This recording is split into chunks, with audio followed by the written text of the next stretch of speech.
স্বস্তির জয় পেল বাংলাদেশ। এক ম্যাচ হাতে রেখেই আরও এক সিরিজ খোয়ানোর লজ্জা থেকে বাঁচল তাওহিদ হৃদয়ের দল। রিশাদ হোসেন আর শেখ মেহেদীর ঘূর্ণি জাদুতে জিম্বাবুয়েকে 34 রানে হারিয়ে সিরিজ জেতার সম্ভাবনা বাঁচিয়ে রাখল বাংলাদেশ। সিরিজ বাঁচানোর লড়াই কোণঠাসা বাংলাদেশকে ঘুরে দাঁড়াতেই হতো। আগে ব্যাট করতে নামে বাংলাদেশ, আর সূচনাটাও আসে উড়ন্ত।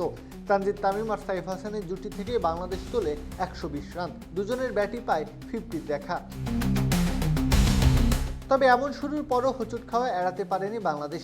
120 রান পর্যন্ত উইকেট না হারানো দলটা 141 রান তুলতেই হারিয়ে ফেলে 5 ব্যাটারকে। অবশ্য গল্পের দ্বিতীয় অধ্যায় শুরু সেখান থেকেই, যার নায়ক মোহাম্মদ সাইফুদ্দিন। শেষ ওভারে টানা 4 বলে 4 ছক্কা সহ আদায় করেন 28 রান। ব্যক্তিগত খাতায় যোগ হয় 10 বলে 31।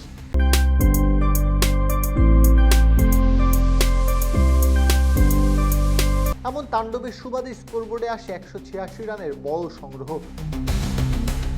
জবাবে ব্যাট করতে নামা জিম্বাবুয়ের ত্রুটি শুরুতেই চেপে ধরে বাংলাদেশ।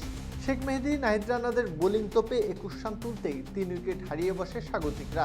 এরপর আর ঘুরে দাঁড়ানোর উপায় ছিল না। শেষমেশ একটু ঘুরে দাঁড়ানোর চেষ্টা চালালেও জিম্বাবুয়েকে থামতে হয় 152 রানেই। রিশাদ হোসেন এবং মেহেদীর ঝুলিতেই যায় 4 এবং 3, অর্থাৎ সব মিলিয়ে 7 উইকেট। দিন শেষে এই জয় স্বস্তি ফেরালো বাংলাদেশ শিবিরে। টেস্ট ওয়ানডেতে তো সিরিজ হারতেই হয়েছে, উকি দিচ্ছিল টি-20 সিরিজ খোয়ানোর সম্ভাবনাও। তবে এই যাত্রায় রেহাই পেল। হাতে থাকা শেষ ম্যাচ জিততে পারলে কাটা ঘায়ে অন্তত মলম জুটবে বাংলাদেশের। প্রত্যহ কাব্য, খেলা 71।